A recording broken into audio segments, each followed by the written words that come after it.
Society builders paved the way to a better world, to a better day. A united approach to building a new society. Join a conversation for social transformation. Society builders. Woo. Society Builders with your host, Dwayne Varon. Welcome to Society Builders, and thanks for joining the conversation for social transformation. We've talked a lot in these first few years about the process of social transformation. And at the center of this discussion stands two key pillars: engaging with public discourse and social action. Today, we're going to tackle one of these two key pillars. We're going to explore what discourse really means and how we should engage with such discourse as Baha'is, eager to apply our principles to the challenges of our day.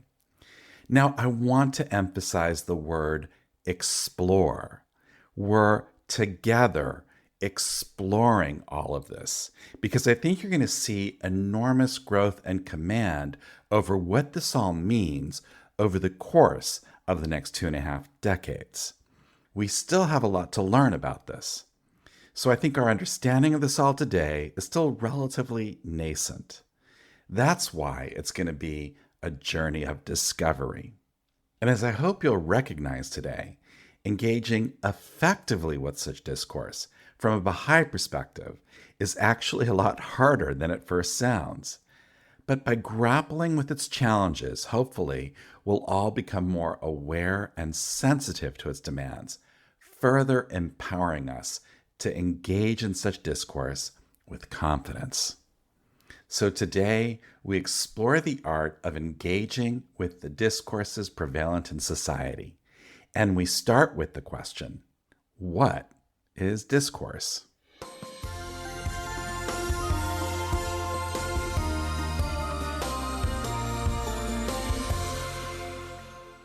Now, I start today's episode with a massive disclaimer. I continue reminding you that I represent no Baha'i agency. This podcast series is an individual initiative, and I share views here that are no more or less important than your own. It's important to remember this at all times as you listen to these podcasts, so you can frame them for what they really are: ideas stimulating your own thinking. And that's why I say that we are together exploring these themes. You shouldn't take anything I say as gospel. This is not a Vulcan mind meld. I'm not transferring knowledge to you here. I'm simply floating ideas that you should weigh and consider for yourself. Ideas that might contribute to your own study and consultations, if you so choose. Some topics, like today's, are a little more fluid and nascent than others, so you should be even more diligent in weighing up these ideas in this context. Engaging with public discourse, of course, is easy. Doing it well is a massive challenge, but doing it in a manner that is both effective and consistent with our principles, well, it's a lot harder threading that needle. And I say this because it's easy to get sucked in by the discourses of our day, often for the best of reasons. But it's easy to unconsciously adopt approaches that might not, in truth, reflect our principles, that become political or otherwise disunifying. Figuring out how to elevate discourse, well, that's no easy task. And that's what we're going to try to grapple with in today's episode. So with that disclaimer and with those guardrails in place, let's get on with today's episode.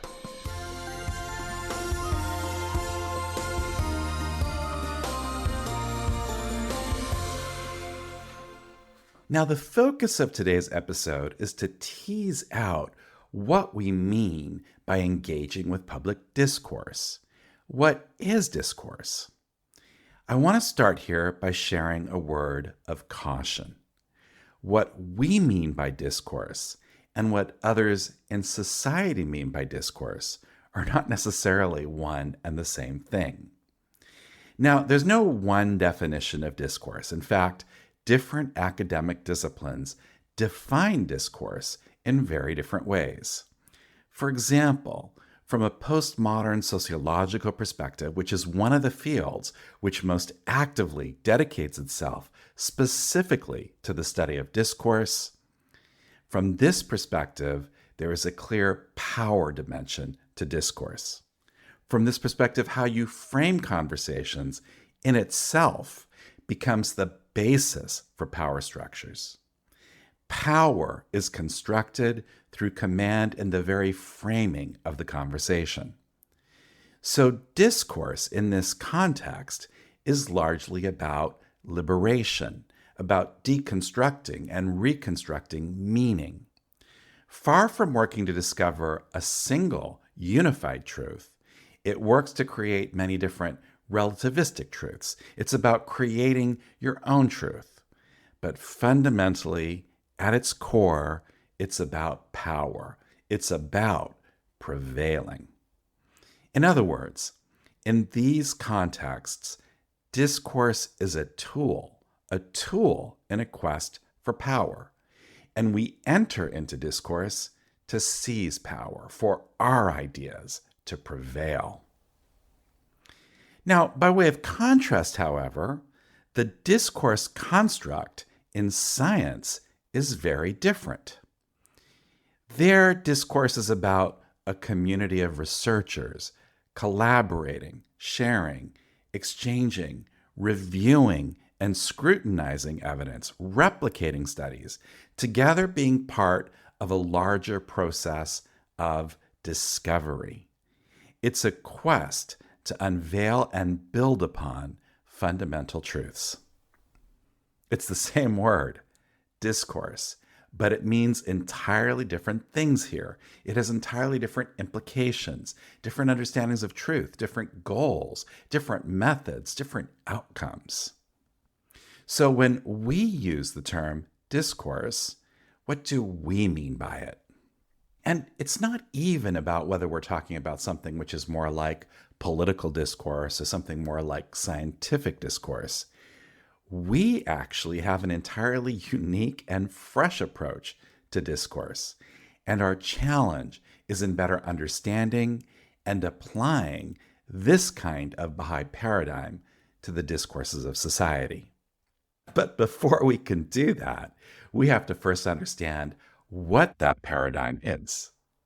So let's give this some thought, because how we frame it will be critical to our subsequent engagement with such discourses.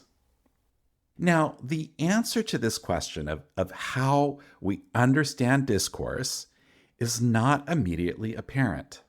As a community, I think, we don't yet have a unity of thought on what our participation in such discourse really looks or feels like. We don't have sufficient experience and reflection on such experience. We may mean very different things, which, of course, is a recipe for us making lots of mistakes. And perhaps even more important, it's a recipe for the risk of us getting sucked into the ways that society defines discourse, rather than working to elevate society's understanding of discourse by aligning it with approaches more consistent with our faith. And if I'm being honest, I think many of us engage and interact with discourses today by coming into them, equipped with our Baha'i principles, and that's good, but I think our approach is largely framed by society's paradigms. So while we bring Baha'i ideas into these discourses, I'm not sure that our approach is entirely consistent with how we should be approaching such discourse from a Baha'i perspective, despite our best intentions, because we just haven't reflected enough on what Baha'i engagement with the prevalent discourses of our day should look like. And by the way, I'm being self-reflexive here. So our safeguard here really is to study the messages of the Universal House of Justice to see how they describe discourse, and to then align our approaches within this framework. That's how we can be more confident that we're approaching our engagement appropriately. And this process of studying the messages is exactly what I did as part of the research in preparing for this episode. I tracked down a little over 70 references from the Universal House of Justice where they describe the discourse construct. And I studied these references to try, however imperfectly, to grapple with what discourse from a Baha'i perspective really should and what it shouldn't be. Now, don't rely on my study here. You should study all this for yourself. That's the beauty of our faith, right? But in my own research, I see 5 different characteristics which prevail as themes across these messages. I believe these 5 largely define what a Baha'i approach to discourse should look and feel like. These 5 features are, number 1, it should be unifying. 2, it should be consultative. 3, it should be uplifting. 4, it should be principled. And 5, it should be constructive. Now, we're going to need to discuss each of these features specifically because each has a lot that it entails. And in this context, we're going to together study some of the guidance from the Universal House of Justice that speaks to these. One small footnote, though, before we dive into all that. Now, I've referred to this guidance as the way I think, based on the guidance, we should approach discourse. But to be clear, we'll usually be entering into existing discourses in society, and we can't define how those discourses are constructed. So while our approach is an aspiration, it's an approach nested within other approaches which we don't control. And this adds considerably to the challenge. We can't define how others approach discourse. We're guests in their home, so to speak. But we can govern our own approach. And that's what we're speaking to today, how we should approach discourse. So with that thought, let's dive in on the first of these features. It's unifying focus.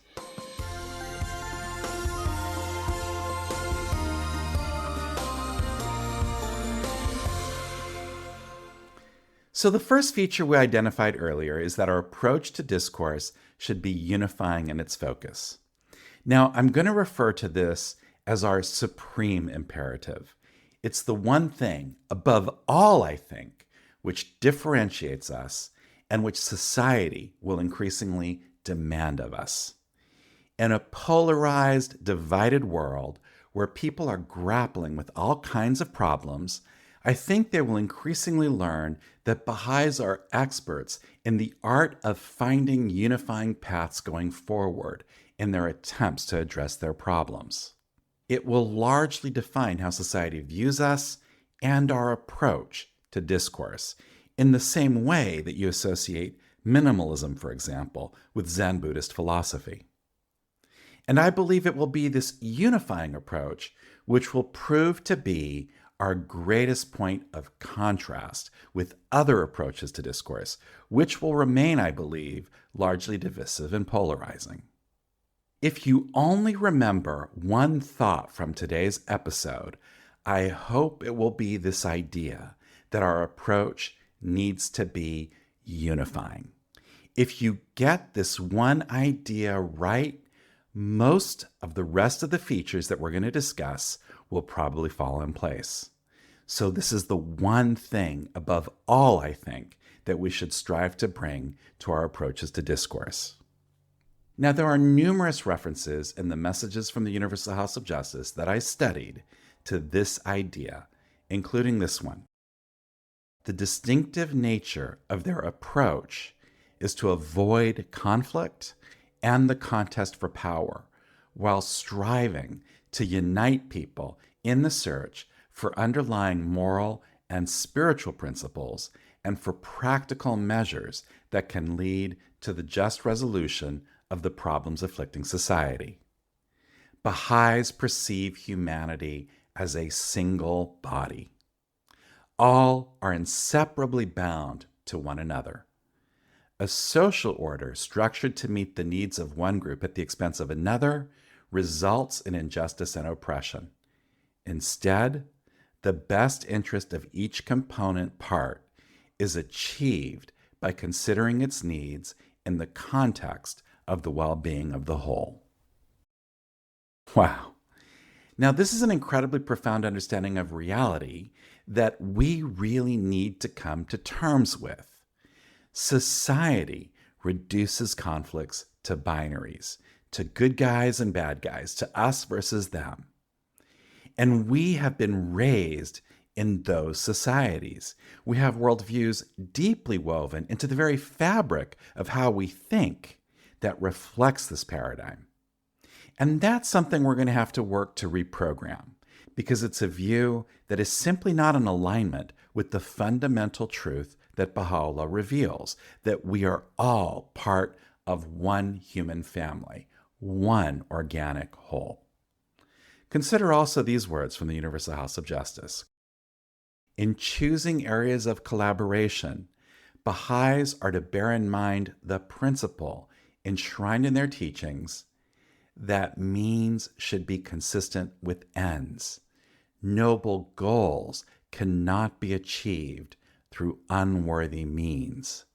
Specifically, it is not possible to build enduring unity through endeavors that require contention or assume that an inherent conflict of interests underlies all human interactions, however subtly. So however tempting it is, however justified it may feel, we have to avoid reducing the problem to the binary to feed the conflict. We have to work, and it's hard work, but we have to work to find and build unifying frameworks. Now, this is hard in practical and pragmatic terms, but it's even harder on an emotional level. And I don't pretend for a second that it's easy to practice. It's hard to resist taking a side, particularly where sides are so well defined and where it feels natural to want to support a side. But we have a higher goal, and that is unified thought and unified action. And that often requires us to bridge competing interests. I'd like to illustrate this by drawing your attention to what I think is the best example of this. As you all know, for over 40 years, we have been victims of an active campaign of genocide in Iran. There can be no question that our oppression in Iran is entirely unjustified. I mean, even in oppression, we continue to be model citizens. We're even obedient to the government that oppresses us. We are oppressed on every level. We're jailed, our homes are confiscated, we're denied opportunities for access to education, to jobs. We pay even with our very lives.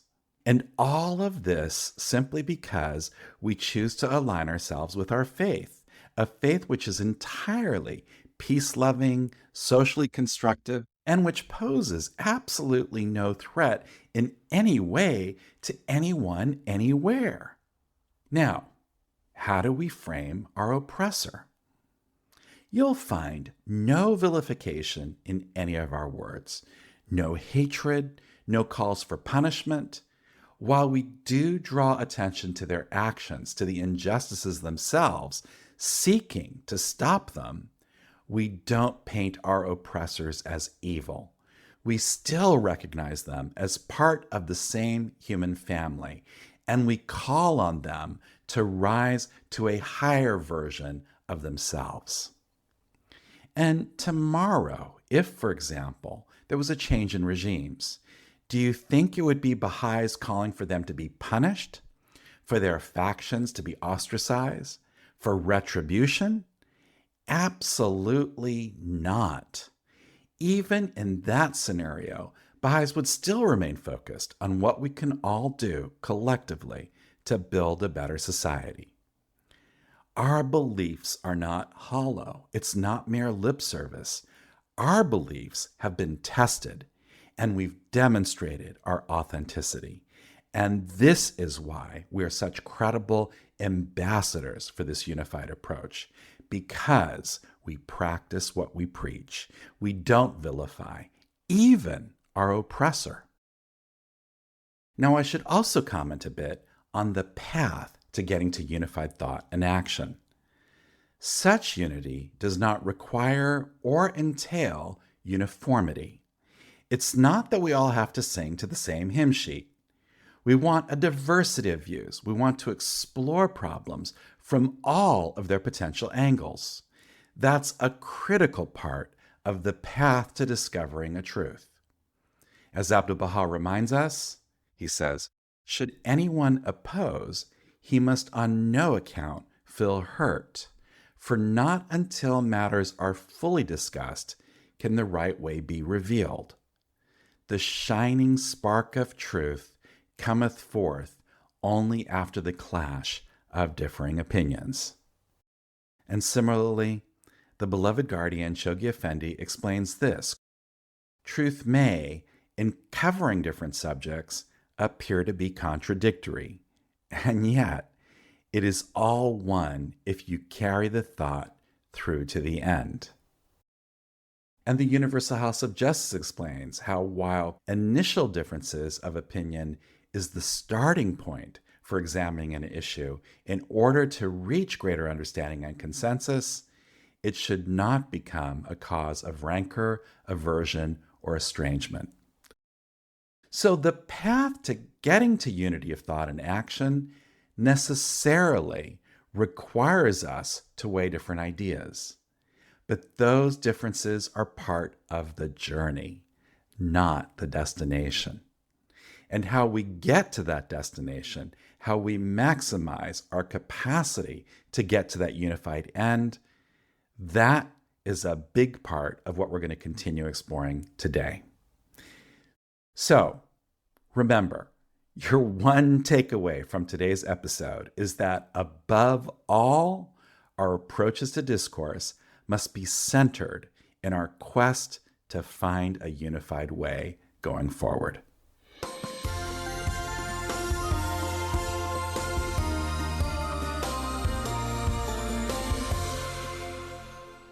Now, if being unified is our goal here, a consultative approach is our means and method. It's the primary tool which empowers us in our unifying approach. It's clear that in the messages I studied, the Universal House of Justice clearly frames discourse as consultation. In fact, elevating it to becoming more consultative is a large part of the potential contribution which Baha'is bring to the table here. Here, for example, is guidance on this theme written on behalf of the Universal House of Justice. Concepts and principles associated with Baha'i consultation inform how the friends should interact among themselves and how they participate in social discourses and social action. Consultation provides a means by which common understanding can be reached and a collective course of action defined.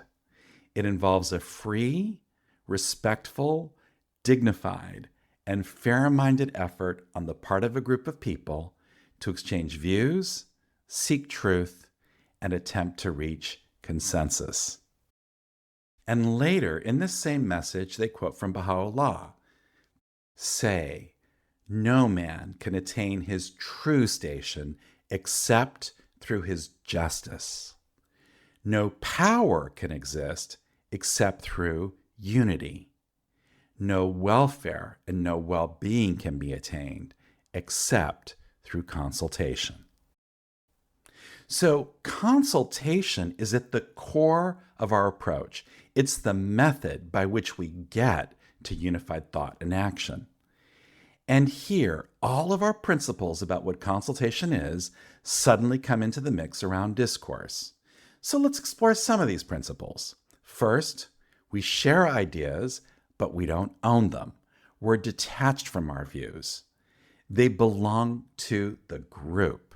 It's not a contest of ideas or a contest of personalities. It's a quest of discovery, a journey to find the best solutions to the problems we're hoping to address. Second, we listen, actively listen to all views. Here, I'm reminded of the practices of the Maori in New Zealand. When they have a community problem, they gather together in their marae, their sacred community meeting hall, and they come prepared for a consultation that may last many days and nights. But the most important thing is that they believe the solution to their problem will be shared with them through their ancestors. And it is the ancestors who will choose who to speak their wisdom through. So whenever a person speaks, they listen intently because this might be the channel that their ancestors chose to speak their wisdom. You might not like the guy they chose, but you listen all the same because you just don't know who the ancestors will choose. I love this practice. I think it really illustrates the spirit of how we should be listening. Third, we don't know the outcome in advance. Now, this is very different from the kind of political discourse that happens in larger society, where people come to the discussion with the outcome already baked in.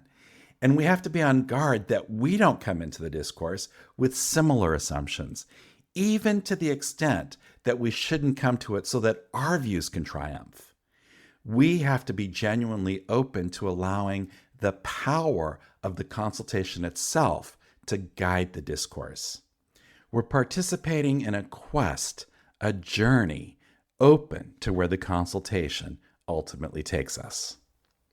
Fourth, consultation is participatory.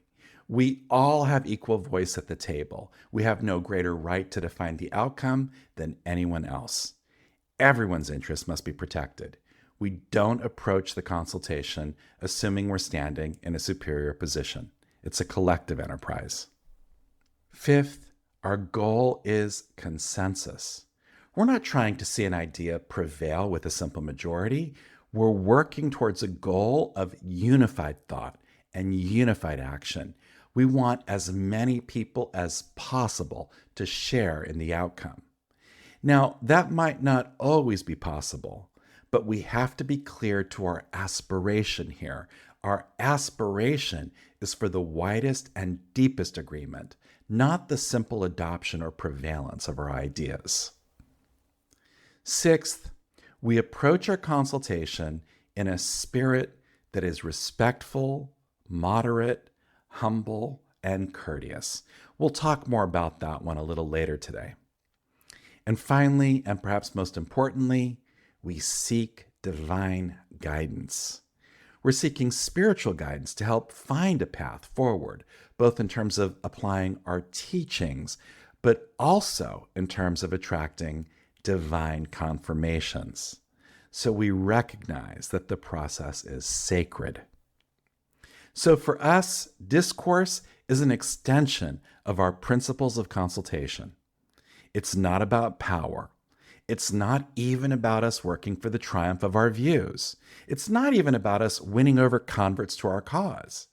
It's about us interacting with the world around us in a spirit of service as equal partners, exploring and addressing the problems of our day through constructive and unifying consultation.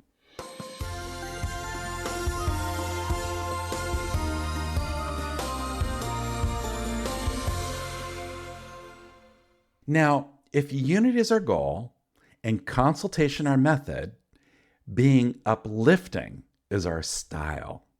It's a reflection of how ideally we should engage in our consultative methods. On a number of occasions, the Universal House of Justice has called on us to elevate the very atmosphere in which we move. Anytime I see a reference like this, I'm immediately inspired and moved. It's such a powerful idea. But what does it really mean? What does it mean to elevate the atmosphere? I once had an employee at my company who had this kind of effect. This is a shout out to you, Anna Kemp. I can't tell you exactly what she did. I can't think of one specific quality that she exemplified that resulted in this. I mean, she was always eager to help others, to collaborate. I don't know what it was about her, but when she left to go take on a better job, the next day you could physically feel her absence in our workplace. Our whole work culture suddenly felt her loss. She had an effect on us that we weren't even aware of until she was gone. If we exemplify our teachings, we'll be like the Anna Kemps of the world. We'll have a deep and profound impact in the discourses we engage in, not just because of the content of our ideas, but also because of the manner in which we engage with them. The messages from the Universal House of Justice that address discourse frequently call on us to exemplify such conduct, to become a radiant source of wisdom to which people can turn for illumination, reflecting a humble posture of learning, a source for harmonizing views and shaping collective action, rising above self-interest, characterized by moderation in our deliberations, with humility as our watchword, enthusiastically offering an open heart and an open hand, and championing a spirit of collaboration and service. And the Universal House of Justice gives us a gift, the example of Abdu'l-Baha.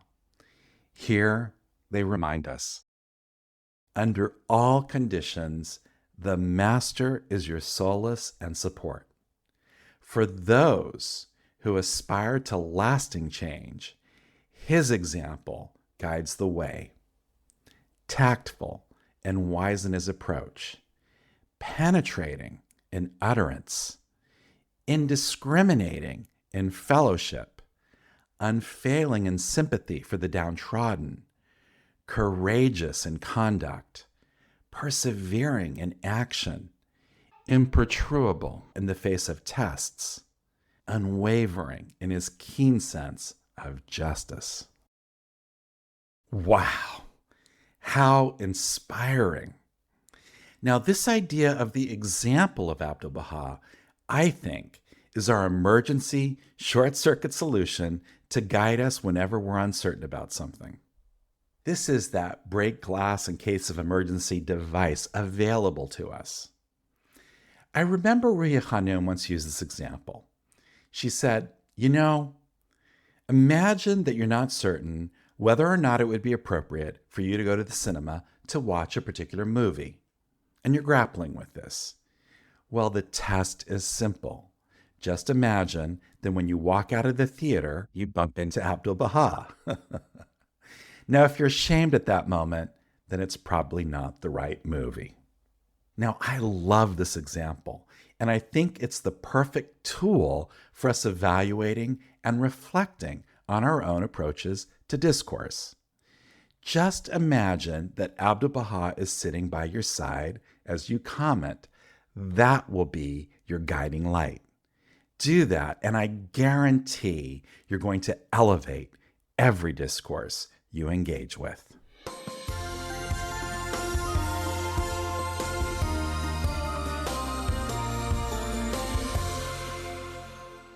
So, unity is our goal, consultation our method, elevating our style, but where do we get the substance of our potential contributions? Here, of course, what it is that we really have to offer is the Baha'i teachings. This is the substance of our contribution. I mean, I know you have a brilliant mind and all, but there are a lot of brilliant minds out there in the world. What really makes you different is that you're equipped with the Baha'i teachings, and that's what will really make the difference in the discourses you're engaging with. So that's your goal, to connect people to the truths reflected in the Baha'i teachings. Now, let's explore this idea with an example. Imagine, if you will, that somehow, through some kind of time machine, you got transported into the past, into, say, the year 1920.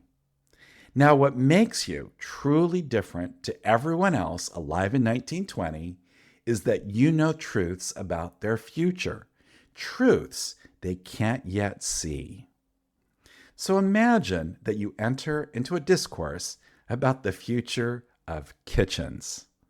Well, as it happens, you know a lot about that because you've seen the future of kitchens, at least relative to those living in 1920. It's not an idea you're advocating for, it's a truth, and it's a truth you may not fully grasp. So you start describing for people, for example, the future of ovens. And you explain that there's a thing called a microwave oven that almost instantly cooks your food. You can describe how you put the food in this metal box, how you push buttons on a console, maybe the time it takes to cook, but your knowledge is probably limited. You may not know, for example, how it works, only that it does. Now, you're equipped with the truth, but your knowledge is imperfect. But despite your limited understanding, wow, what an incredible contribution to that discourse this would be, right? So we're in the same boat. We don't fully understand the implications of our principles, but we know that they are the very salvation for tottering civilization. It's in those principles that we will ultimately find the cure for every social disease and malady. And this also speaks to the challenge. Connecting people to our principles requires that we understand their needs before we try to administer a remedy. Baha'i scholarship isn't about command over our writings. It's about our ability to apply our teachings to the problems of individuals and society. And that requires us to understand the need before we attempt to connect it to the remedy. It requires command over both their needs and our divine teachings. In other words, like that skilled physician that Baha'u'llah tells us about, we have to first diagnose the disease before we turn to seeing which remedies best apply. And this, as the Universal House of Justice tells us, is a skill. It's a skill we have to work on improving, both by becoming more conversant in the discourse of society and by being better able to understand and apply our teachings.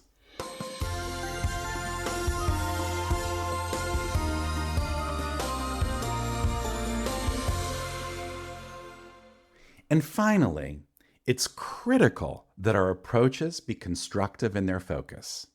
We need to focus on the solutions and not the problems. Here, the Universal House of Justice frames discourse as a search for viable solutions to humanity's problems, centered on constructive processes aimed at the betterment of the world and the progress of respective nations. Now, this is another big idea that plays a critical role, I think, in working towards unified thought and action. Focus on the solution.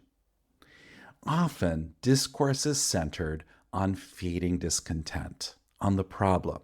But clearly, we have to go beyond the problem to find fertile ground where we can build towards solutions.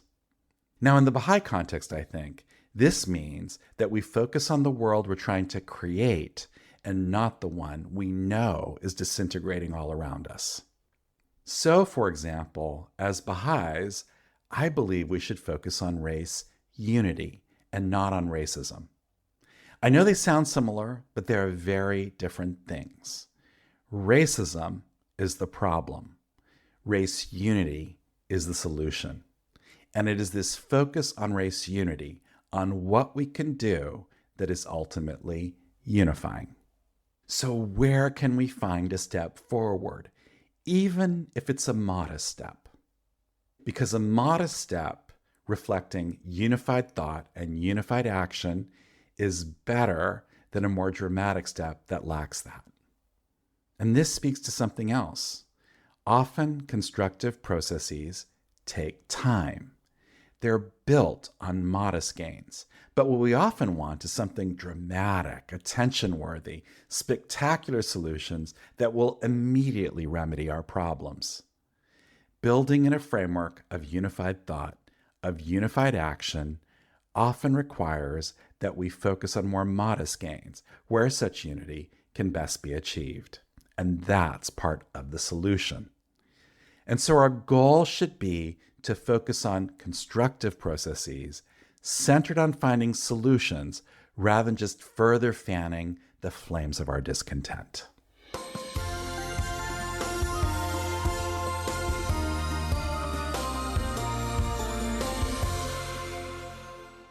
So we've discussed the 5 characteristics that I think describe what we should aspire to in our engagement with the prevalent discourses of society. But I think we should also give some attention to what we should try to avoid, what our engagement should not look like. And here, too, we have guidance from the Universal House of Justice. First and foremost, our engagement should not be partisan. This is crystal clear. We don't engage in partisan politics. The beloved guardian cautions us against doing or saying things that can be seen as evidence of support or criticism of a partisan political stance. He even cautions us against making references to political figures to help safeguard us from this. This doesn't mean that we don't engage in, fully participating in the search for solutions, only that we avoid engaging either in support or refutation of any partisan interests. Our goal is to help elevate the discourse beyond partisan concerns and interests. Here, we should reflect on this guidance from the Universal House of Justice. They say, Baha'is have to avoid being drawn into the all too common tendencies evident in contemporary discourse to delineate sharp dichotomies, become ensnared in contests for power, and engage in intractable debate that obstructs the search for viable solutions to the world's problems. Humanity would be best and most effectively served by setting aside partisan disputation, pursuing united action that is informed by the best available scientific evidence and grounded in spiritual principles, and thoughtfully revising action in the light of experience. The incessant focus on generating and magnifying points of difference rather than building upon points of agreement leads to exaggeration that fuels anger and confusion, thereby diminishing the will and capacity to act on matters of vital concern.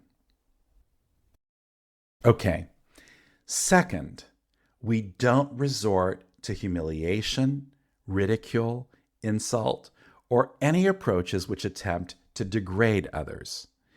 Just as one can elevate a conversation, so too can we degrade it. No matter the passions that a discourse excites, we must always refrain from allowing ourselves to become a degrading influence. Third, we should never engage in discourse with an ulterior motive. This is not a vehicle, for example, for us to teach or seek enrollments in our faith. Our motivation must always stay centered on our desire to be of service. Yes, we're applying our principles, but we're not doing so to win over converts. That might prove to be a natural consequence that follows, but it should never be our motive. We must always guard to make sure that we are being sincere and authentic to our motive for being of service. And finally, we have to avoid the incessant focus on generating and magnifying points of difference, and instead, we have to build upon points of agreement.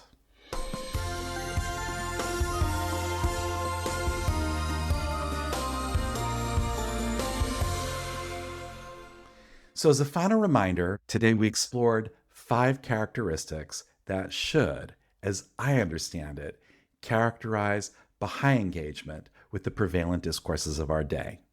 1, it should be unifying. 2, it should be consultative. 3, it should be uplifting. 4, it should be principled. And 5, it should be constructive.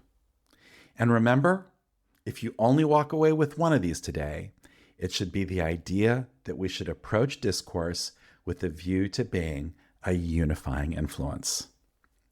Thanks again for your patience today as we together explored these ideas. Again, we have a long way to go in our understanding and command of discourse. This is an area we're going to learn a great deal about over the course of the next 25 years, and my own understanding is imperfect, even though I tried to ground it in the guidance of the Universal House of Justice. So weigh my arguments, but study the guidance for yourself so you can come to your own conclusions. My point in sharing all this with you is to help sensitize you to the question, what does engaging with the prevalent discourses of society look like from a Baha'i perspective? If you're not asking that question, there's a good risk that you'll simply adopt the contemporary paradigms of the day, paradigms which may not properly reflect our real potential contributions here. Now, in our next episode, we continue exploring this art of discourse. Now that we have a better sense of what it is or what it should be, we can start to explore how to best apply what we've learned in better engaging with society. So thanks again for your company today, and thanks once again for joining the conversation for social transformation. I look forward to continuing our conversation next time on Society Builders. Society builders paved the way to a better world, to a better day. A united approach to building a new society. There's a crisis facing humanity. People suffer from a lack of unity. It's time for a better path to a new society. Join a conversation for social transformation. Society builders. Join a conversation for social transformation. Society builders. Woo. So engage with your local communities and explore the exciting possibilities. We can elevate the atmosphere in which we move. The paradigm is shifting. It's so very uplifting. It's a new beat, a new song, a brand new groove. Join a conversation for social transformation. Society builders. Woo. Join a conversation for social transformation. Society builders. Woo. The Baha'i faith has a lot to say, helping people discover a better way with discourse and social action framed by unity. Now the time has come to lift the game and apply the teachings of the greatest name and rise to meet the glory of our destiny. Join a conversation for social transformation. Society builders. Woo. Join a conversation for social transformation. Society builders.